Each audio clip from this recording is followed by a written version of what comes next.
All right, we are recording. Welcome, everyone. So good to have you all here. Even if I don't know where here is, I really don't. If you guys know where here is, oh, here's Dan. We will admit Dan.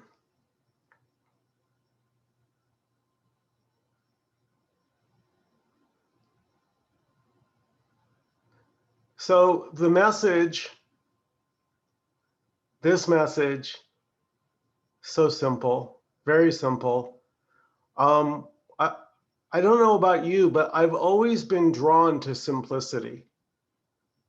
Just something, we could just use the word intuitively, felt like this had to be simple. Whatever it is the hell we're talking about, it had to be simple. And if I started hearing story, it would be like my mind would switch off.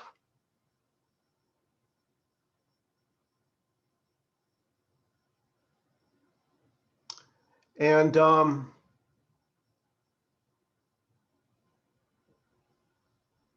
message here is that this experience, whatever you're experiencing right now, literally, the sounds, the temperatures, the vibrations, sensations, thoughts, feelings, all of it. It is as it is. That's the beauty of this message. It is as it is. It's exactly as it is. However you're experiencing it is exactly how it is.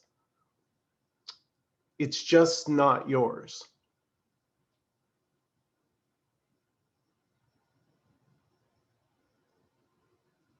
There's no owner of this experience. And the me claims it's an owner. So the me is separation. And once I feel separate, I have to seek that energy that feels incomplete. It must seek. That's what it's doing. So I was seeking for my true nature. Anybody relate to that? So Michael never found his true nature. I didn't. What I discovered was the Michael that I thought I was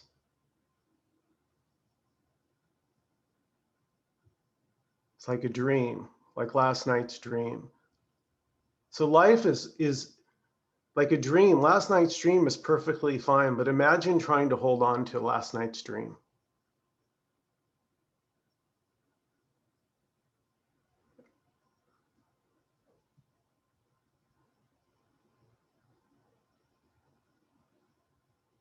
So that's what me's constantly doing. I'm trying to grab the good moments and collect all them and push away all the bad moments.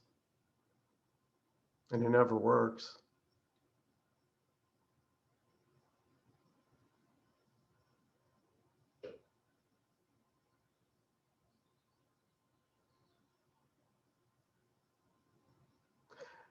Now this can hit you different ways, right? To hear that the experience is as it is, it's just not yours. A lot of me's aren't going to like that. What do you mean it's not my experience?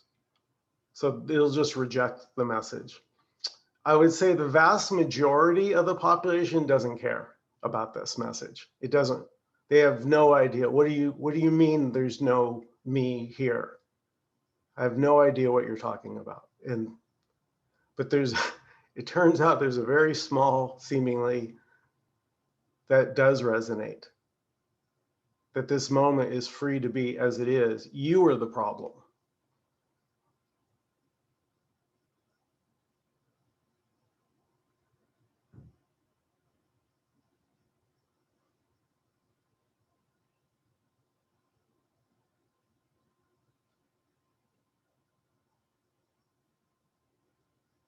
So really, that's why I say it's resonance. When I say this moment isn't yours, how does that hit you? Is there spaciousness when you're not there weighing down every thought and feeling and emotion? Everything's free to be, is the good and the bad, the pleasant and the unpleasant, the lightning and the thunder. But it's so different when it's not yours.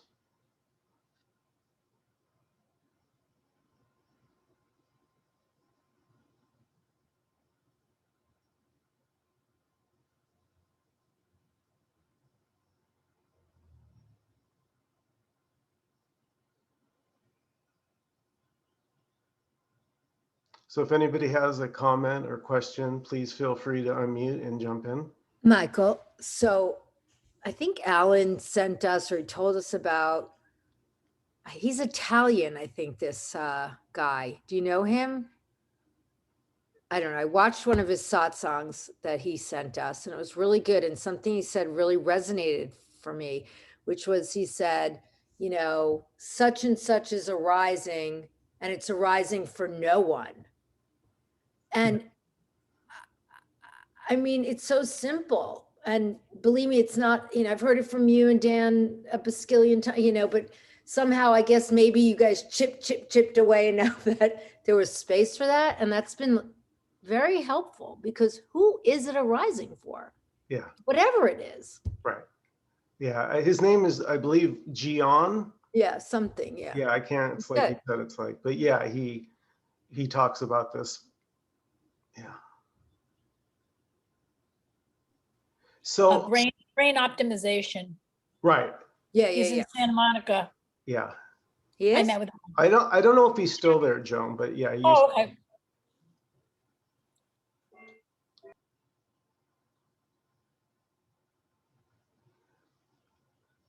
So these days, if you were to ask me about self-inquiry, I would have said that it shouldn't take very long to notice that there's no one inside the body.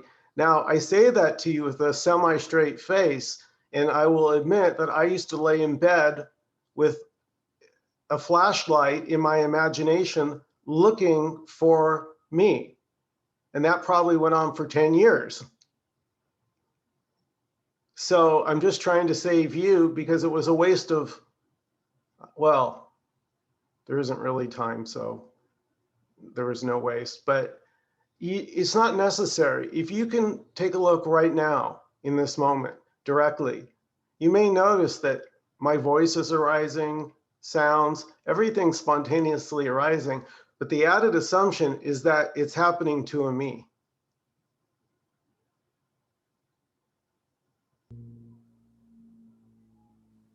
Yeah, like you used to say, Michael, it was really good. Like the me is an add-on, you know, the moment doesn't require that me.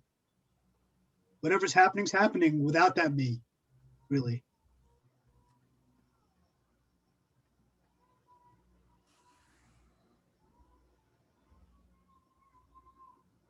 My definition these days for the me is very simple. The me is the claim of separation.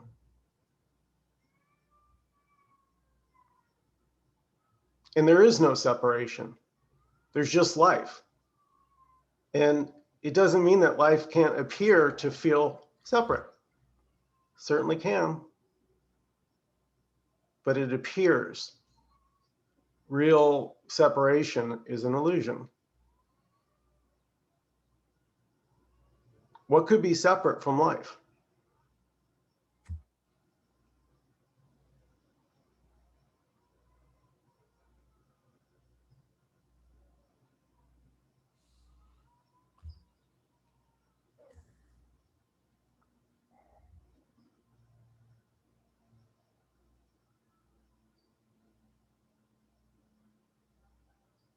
So the me is an add-on. Yeah, it's like an extra person in the room, some kind of like a ghost in the room. It's added on to, it's like or something I'm carrying it around, right? You know, the me. But how can I add on to what is? How can I add anything on to me, to what I am? Is there any way, like what would even that be? Where would I, it's a nothing. It doesn't have any substance at all. But at the same time, I'm living my entire life for this thing, as this thing. But how could I, where, how am I ever going to have, what relationship could I possibly have with this thing, this add-on thing? This ghost is going to have to somehow get some kind of blood and, reality into it somehow for it to be real, right? That's why we say it's not real. The me is not real. And this is what we try to point out here. Because 24/7, I'm living as if it is real, right? I'm living through that character.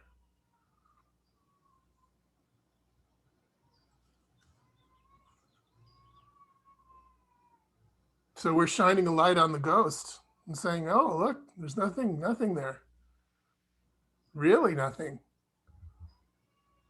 So the beauty of this message is that even if a me, right, even if it feels like a me's there, that sensation of feeling like a me isn't yours.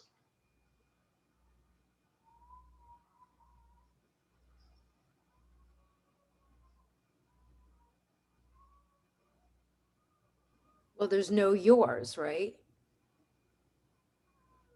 Right.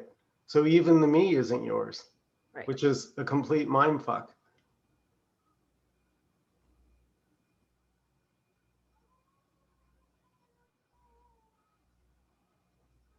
So this idea of mind is taking up all this space.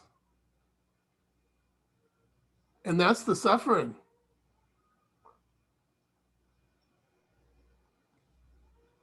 Dan, I want to go back to my dream analogy. So it would be like if you were trying to hold on to something from last night's dream.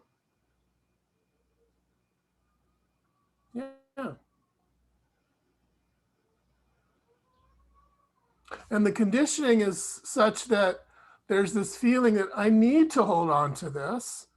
And by holding on to this, there's something good that's going to come, some security, some happiness, some, I don't know. That's part of what the noticing is to look into that and see what is going on there.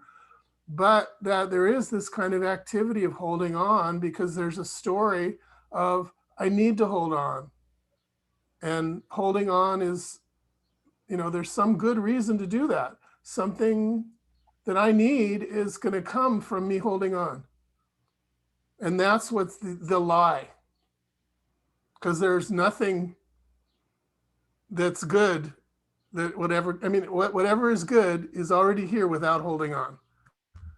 And that's what needs to be seen. And me is not going to believe that. That's totally contrary to the whole story of the me. The me lives on the idea of needing to hold on and needing to keep this story of supporting the ghost, because everything I do is for the ghost. Me. Story.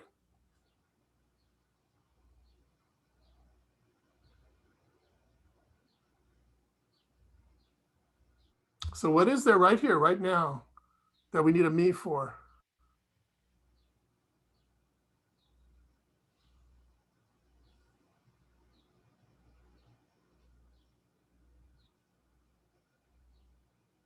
And that's always the question at every moment.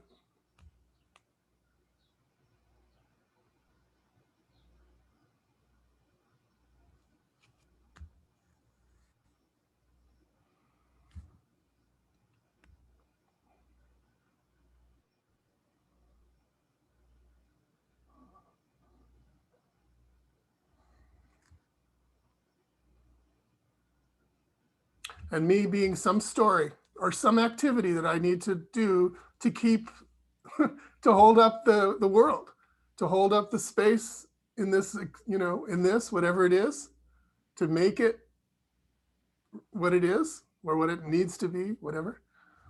Well, the me, as soon as I have a me, I have my life. So there's life, and then there's this thing called my life. And that's a lie. There aren't two lives. There's not your life and my life and then the life. There's only life. It's all life, no matter what it looks like. It can show up as anything. Good, bad, ugly, beautiful, sad, depressing, all of it. And however it appears, no matter how intense it appears,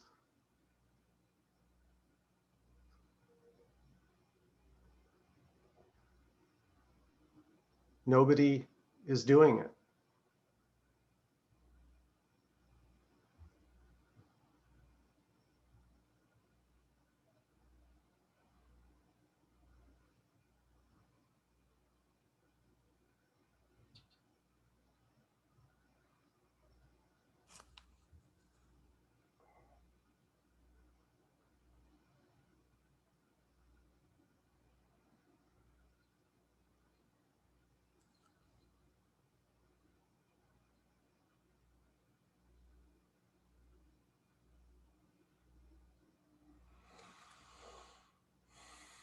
So one of the hallmarks of this message is that it's not trying to change anything.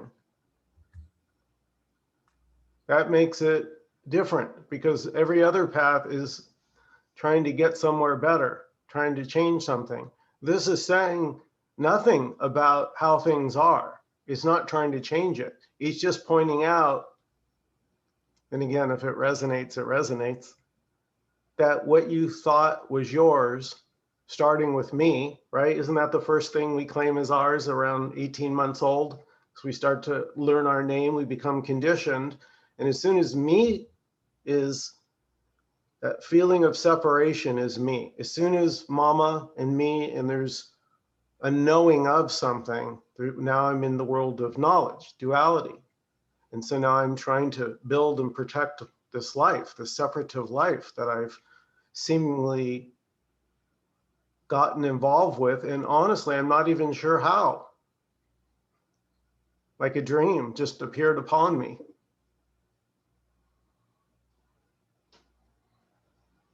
So we can ask, is there anything that needs to be changed with this moment, this experience, this? Is there something about it that needs to be changed? Because that me is working hard, right? Full time, 24/7 to make that change, to get that, to do that thing that needs to be done to change this moment into what it needs to be. That's all the me is about. So we can look just now. Yeah, go ahead. And it might be noticed that it's never worked.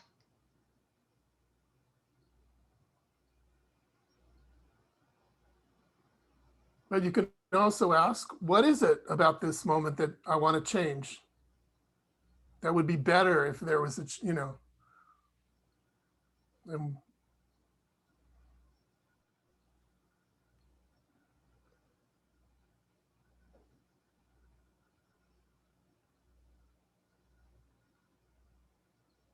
What I'd like to change is to be a little less me, a little more space and quiet. Okay, well, let's look now, Joyce. Can we find the me in this moment? Well, usually not. When you ask, I don't usually find it. There's sensations, there's thoughts, there's sounds. Feels like they're being registered by this being called Joyce.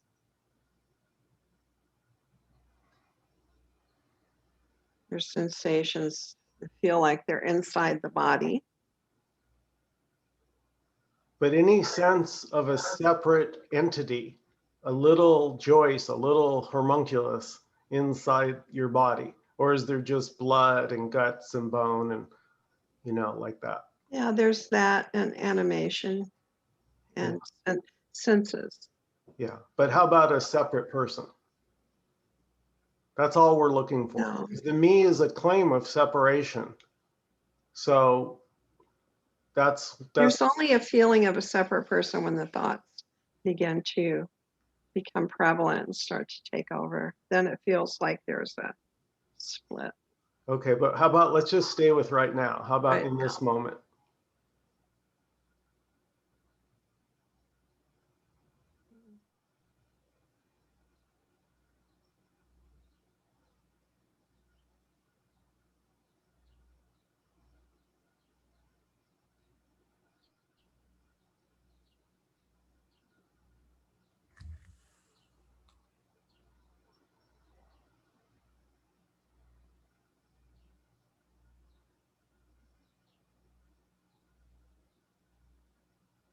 You know, they've talked about the me being like an assumption.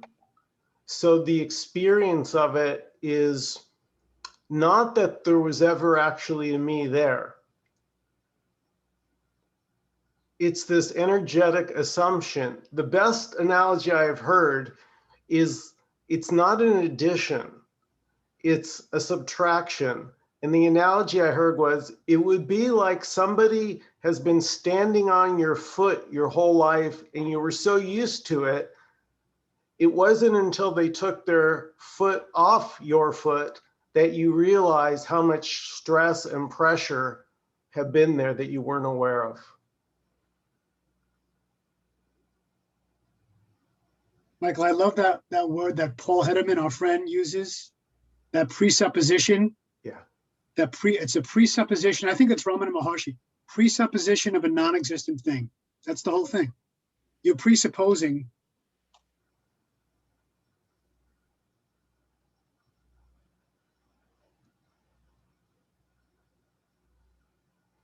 And most of the population doesn't really question it.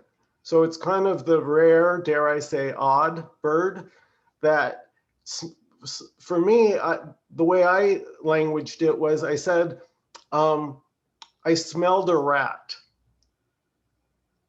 with life. Life, something about the way something seemed off, but I couldn't put my finger on it. Because I could see that seeking never brought lasting happiness and peace.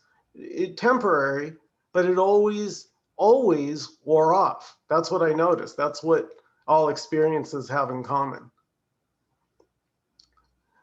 But there was something else that they had in common that I hadn't noticed, and that was me.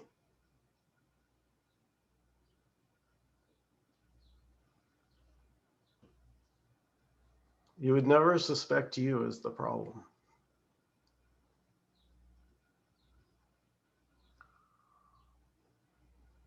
So Joyce just said, very honestly, I feel I would like to feel less me. That's what I would like. So that really is, that's already the presupposition.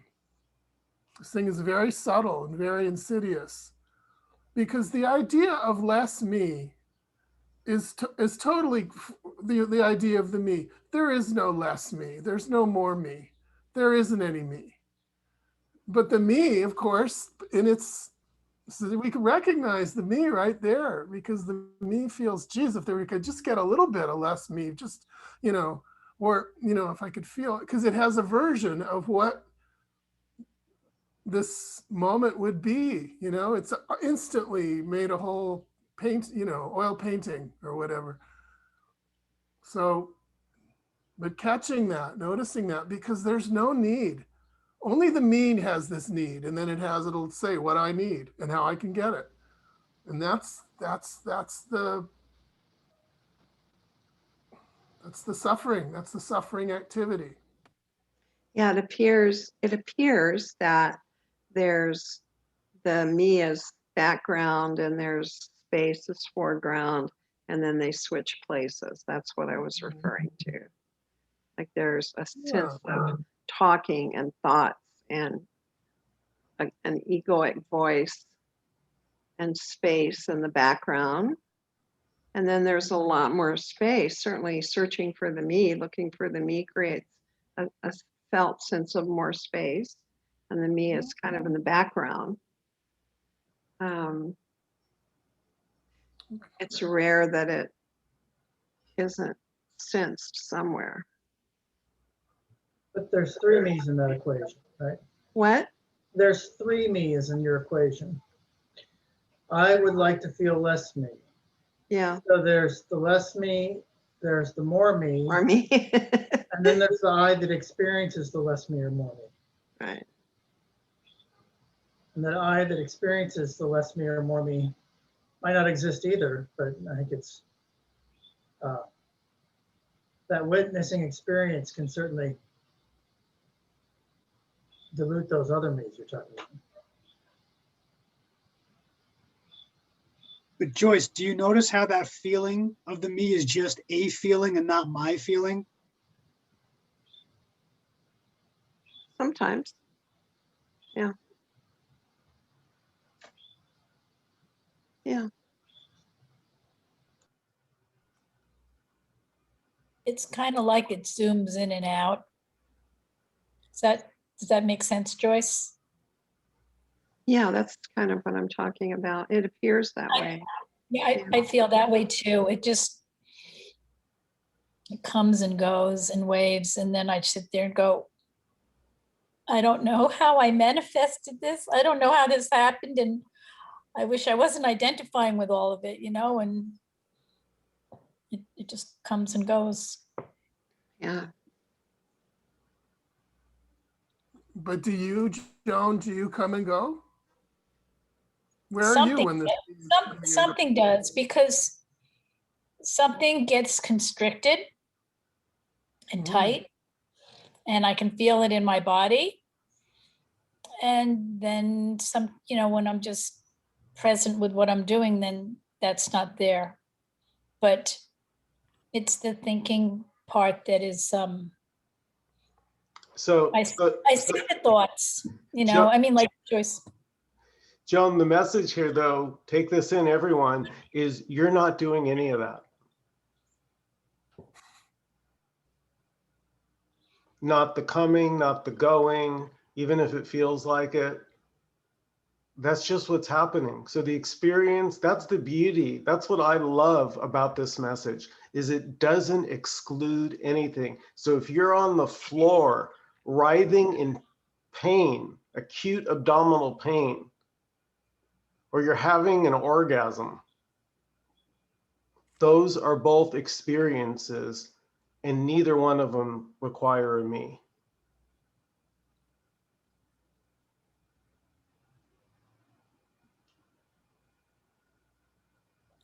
But I suggest that the more you do this, noticing, as everybody is reporting that you do this, and you notice how the story goes in and out. And I'm calling it a story because that's really what it is.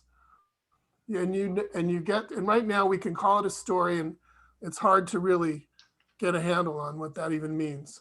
But as you notice it, you will get you'll get to feel that there is something consistent here that isn't going in and out with the story, that it's a story, the story is changing.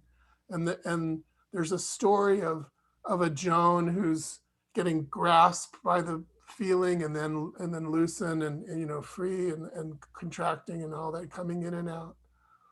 But you'll get to feel more and more, that is a story, and that feeling of I am the story loosens it. That's just what happens, because it's the truth is, it is just a story. It's a story that's appearing to you. To the character. Yeah. So basically it's about ownership. It sounds to me like what you're talking about is ownership. Like I've spent all morning being in that me position, worrying and fretting and feeling guilty and whatever. Then I come here to you and I hear that it doesn't belong to me. Yeah, exactly. Beautiful, Faith. So the experience is as it is. That's the beauty of this. So there's no judgment. However you're experiencing it, whether you're feeling constricted and down and anxious and depressed, that's simply what is. But that is equally not yours, as is all the love, light, and bliss. There simply is no owner here for anything. Well, the minute I read just before I came online, and I hear that you say, but yeah, you don't, that's not you, or I'm just saying that's about ownership. I mean, I've been owning that me all morning and been miserable, and then when I hear that that's not me, that doesn't belong to me, there's huge relief, huge.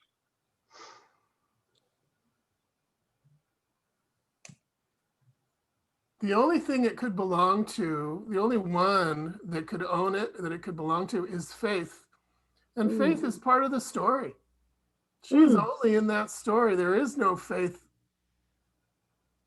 Who you are is not Faith. The Faith in the story is the owner. That's the whole point.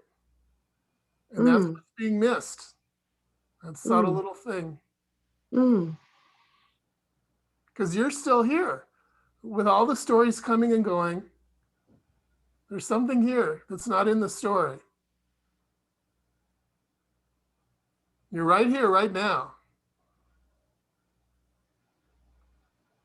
That's not Faith. The Faith is the one in the story. Yeah, and the other thing too that I would comment on is when, Michael, when you said you love it, it's about being simple. I love the simplicity too. I wasn't necessarily looking for simplicity, but as I've gone through life, yeah, the words and this, it just sort of clogs you up, and it's a breath of fresh air to come to simplicity. I mean, when I read through my Facebook posts, you know, if they're going to be longer than one paragraph, I'm not reading them. I just want I'm longing for something simple. Yeah. We all are. We all want simple. Except for the me. The me doesn't want simple. That's the whole point. The me can't work with simple. I need to make everything complicated because that's how I can get the knowledge and get the, you know, get everything that I need. The world has been made very complicated by the me.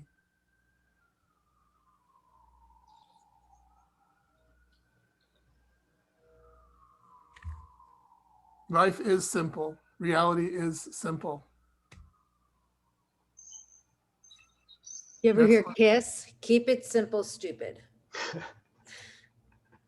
Gene Simmons approved. Or Smarty Pants. Right, and that's what drives the me crazy, because the me can't keep it simple. And then it goes and tries to keep it simple all the time. You know, write it on your mirror, keep it simple. And that will drive the me insane. It's so funny because the me is like, I just want to be happy. But okay, it's got to be 82 degrees and everyone has to love me. You know, the me makes it absolutely impossible. That's great. I love that, Amy. It's like inviting a guest over your house that just makes a mess of everything. Exactly. Well, because the me says the one thing that I will not accept is what's going on right now. Whatever is happening right now is already unacceptable to the me, and then it's trying to get the thing that will make it be okay. So that's why it's a hamster wheel. It runs by itself. Yeah. Because what it's looking for is only already here, but it's unacceptable to the me. Like, okay, this feels good, but it's going to end. I mean, it's just crazy, the endless amount of buts the me has. Oh, Ron, you've decided to show your beautiful face. Hey, Ron. Oh, you're looking good. Yeah, looks like an artist with Somebody got a big boy haircut today. Yeah. He's an artiste.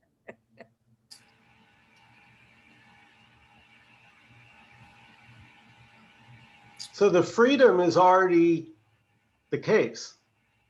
There isn't getting anywhere. It's the activity of trying to get somewhere that's the suffering, because there's only this. There's only what's arising. There's only what's appearing. That's all there ever is.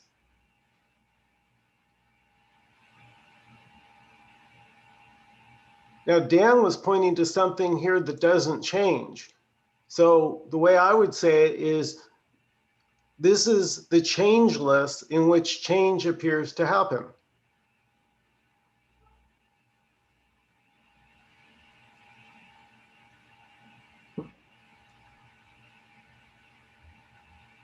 We could say it's time appearing in timeless.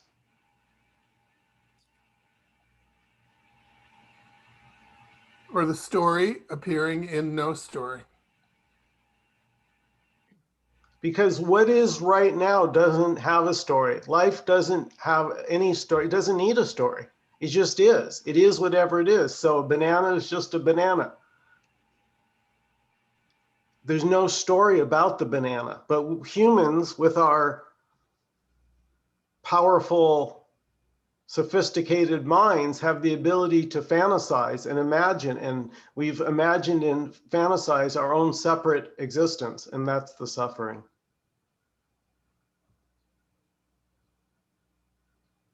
Here's my story. This is the way I look at it. We're all gods and don't have anything to do, so we got really bored. So we put on plays for ourselves, but we weren't very good actors. So the only way we could actually have the only way we could get us to do any good job at acting is if we forgot who we were and thought we were the actors, what the parts that the actors were playing. Well, I have a question. Where are you getting your lines from right now? Where are the lines that are coming out of this actor's mouth coming from? Well, we're self-perpetuating through the process of forgetting that I'm God.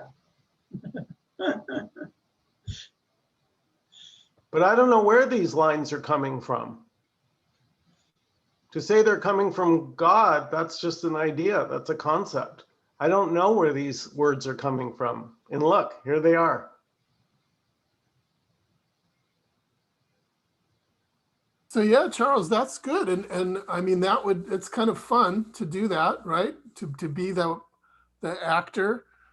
But you know, until I start believing, that's where the trouble comes in. Right. That's where this thing called separation comes in. I believe that there actually is something that I am that is separate, right? Right. So if you understand you're acting and playing the role, then then the gig is up a little bit. Yeah, I don't see a problem with that. Sounds like fun. Yeah, there's a big difference between watching a play and thinking it was real and watching a play and understanding it's just a play. Right. So the problem is we believe our own stories, right? If we didn't believe it, then that's called freedom. We do believe our own stories, and that in a way is why we talk. You know, when we talk about noticing, in a way, that's just kind of turning around and looking at the story and saying, "Is this really believable?"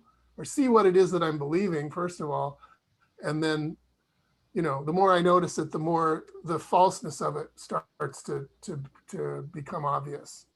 So that's the logic anyway, to noticing. If I don't notice, I don't know. Actors a little bit. The quality of our acting, the story degrades. Well, I think the key, like for what Charles said, is the starting point, right? If the starting point is the me, you're not going to just be watching a play. It's going to be heavy. It's going to be problems. If the starting point really is that space, so to speak, then yeah, you can take everything lightly.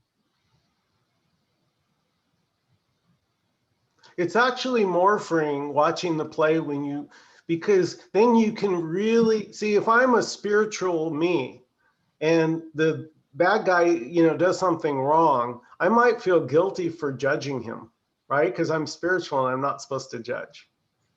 But without all these rules that the me has, you're free to boo your ass off at that villain. You can boo because you realize behind all the parts is no one. It's a play.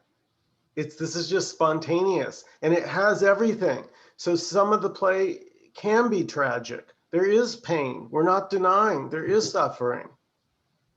There's everything. And there's nothing.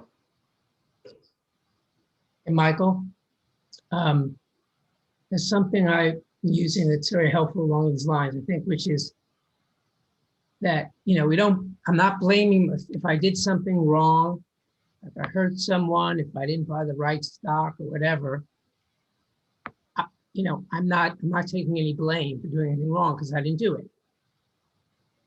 But even more important is I'm not taking credit for buying the right stock. Or I have a nice house. Am I taking credit for that? I didn't do anything. So not taking blame nor credit. Yes. How does that feel? Feels much better. It's great. Yeah. Just is. It's much lighter. And you can begin to have a sense of humor about yourself.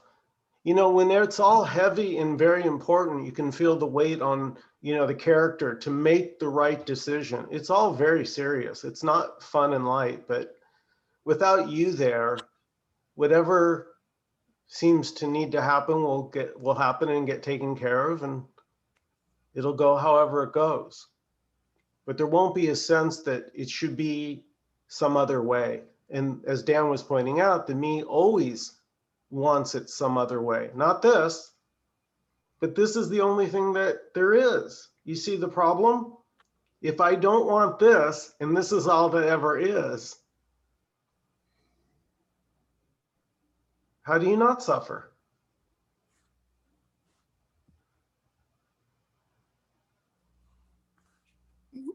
Yeah, and as a follow on from what Ron said, what's been good for me with this message is that I no longer try to correct my grandchildren. I'm very fond of them, and when they are saying something, anything, whatever, I allow them to say it. I don't try to, fix them up and correct them. They can be and do whatever they want, My 15-year-old, she wags school and she wants me to be in on that, and she talks to me about, doing some, teenage rebellious stuff, and I don't come in with any judgment towards her. So I think and it's because of this message that I've been able to let go of that and just allow her to be as she is, whatever. And it brings tears to my eyes because that gives me a connection with that beautiful child that I would never have had before when I come in with my judgments. You shouldn't be doing that, and you should think this. And if she's going to be smoking pot, she's going to be smoking pot. And that's because of being exposed to this message. I've been able to be freer of the judgment. Boy, that is so beautiful, Faith. I'm right there with you.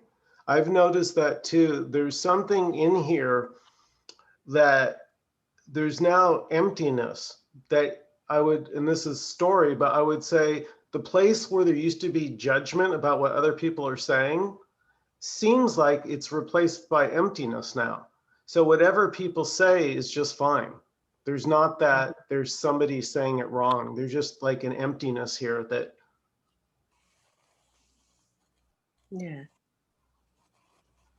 I think that's somehow to do with what Ron was speaking of with the no judgment. And if you don't have judgment, then she will also be open to hear when you want it, when you share naturally something that's just a little bit of wisdom about, and perspective that she doesn't have. She'll be open Yeah. to that, but Yeah, not that's with the judgment. And it works the same with you too, yourself. When you're judging in yourself, right? It doesn't work very well. But if there's no judgment, then there's a flow of things, and there's more room for truth to come in because there's not that constriction of the judgment. Yeah. But I feel like we've gotten a little off track because who is the one having no judgment? I mean, if it's the play where the lines aren't ours, so it's expressing through as is. I did not just say that very eloquently. It's extremely well formed in my mind. The witness points back to the witness, which is life itself, Right. Yes. indivisible. So that what's happening is, you could say exactly what needs to be happening, that's the role that the faith character needs to play with the granddaughter. And so as a result, that's what's playing through. It could very easily have played through a different way. Well, I'm sorry. I hate to disagree, but it actually can only come through the way it comes through. There is no possibility of any other way.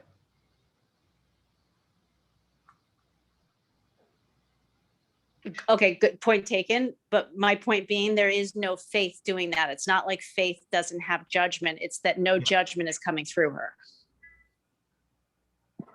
Well, How do you explain superposition? a judgment can show up, Joanna. It's just not yours.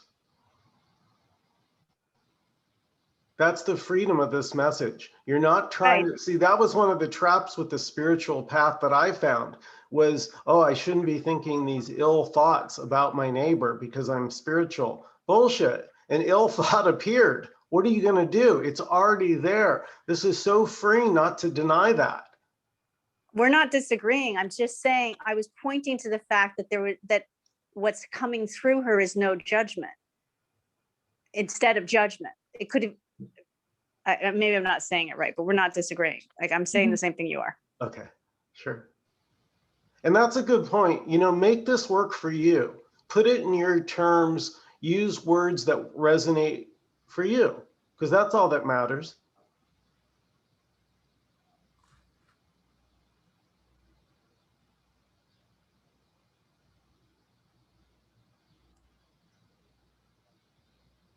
I feel it's important to recognize that, sure, everything is as it is, but that doesn't mean we know what it is. No. No.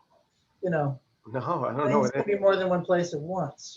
Things can be more than one thing at once. There might not be time.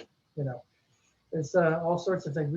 There's all outside of our, and in that way, it's very complicated. It's beyond our understanding.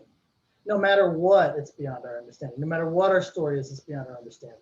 How could there be a before a beginning and an end, or after an end? How could things go on forever? How could things not go on forever? I mean, the very simplest questions quickly lead us beyond our understanding. No, there is no knowledge available. It is impossible. It's not on the menu. So that's what the me doesn't know. Okay, that's the whole point. Well, I guess in that respect, it's simple. Yeah. So the me is always busy trying to get that knowledge. It feels, if I, what I'm missing is knowledge. And if I just get the right knowledge in the right way, and I just get myself in the right position with the right, then I'll get it. Yeah. And everything will be okay. Everything that's not okay will be okay. Yeah.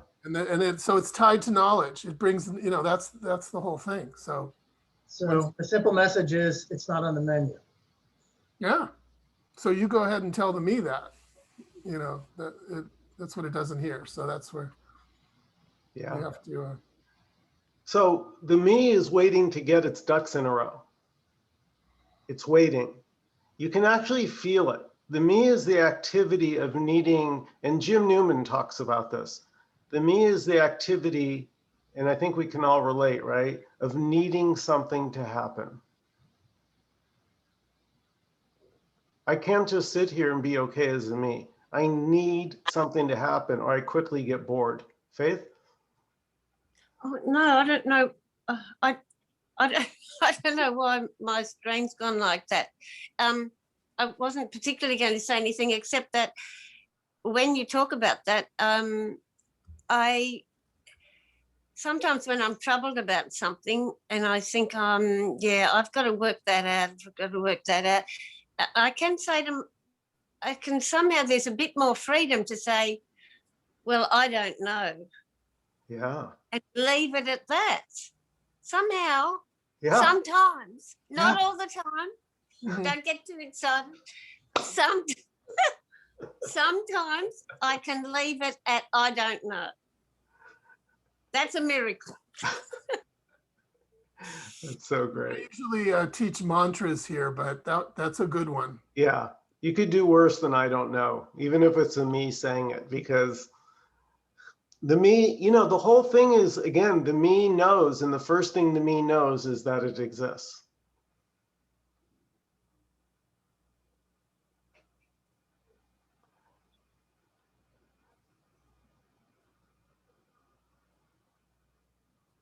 So if you exist, if the me exists, then separation is real.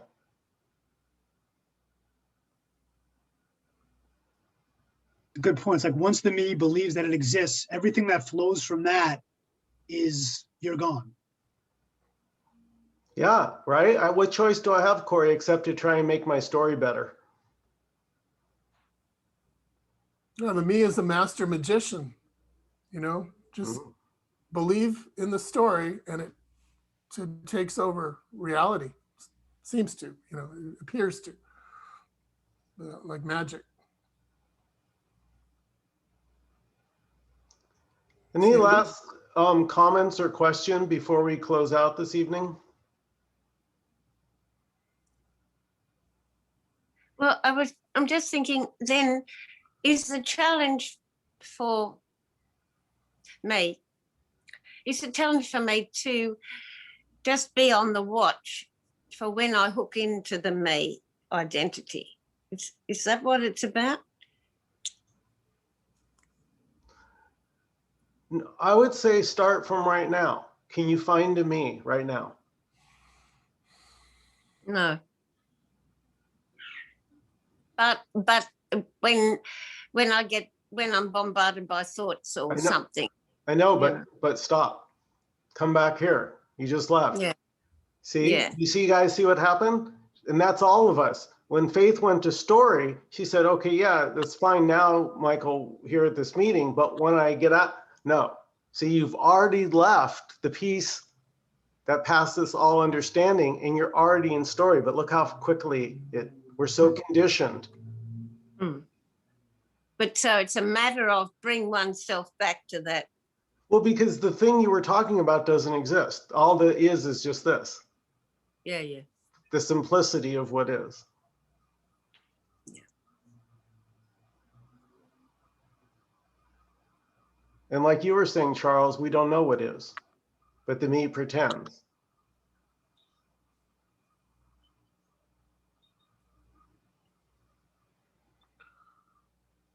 Thank you, everybody, so much for coming this evening. I really appreciate each and every one of you. Those that sent donations, thank you so much. They're greatly appreciated. And I'll do my best to get this up on YouTube in the next 24 to 48 hours. Bye, everyone. Have a great evening. Thanks all. Have a great week. Thank you.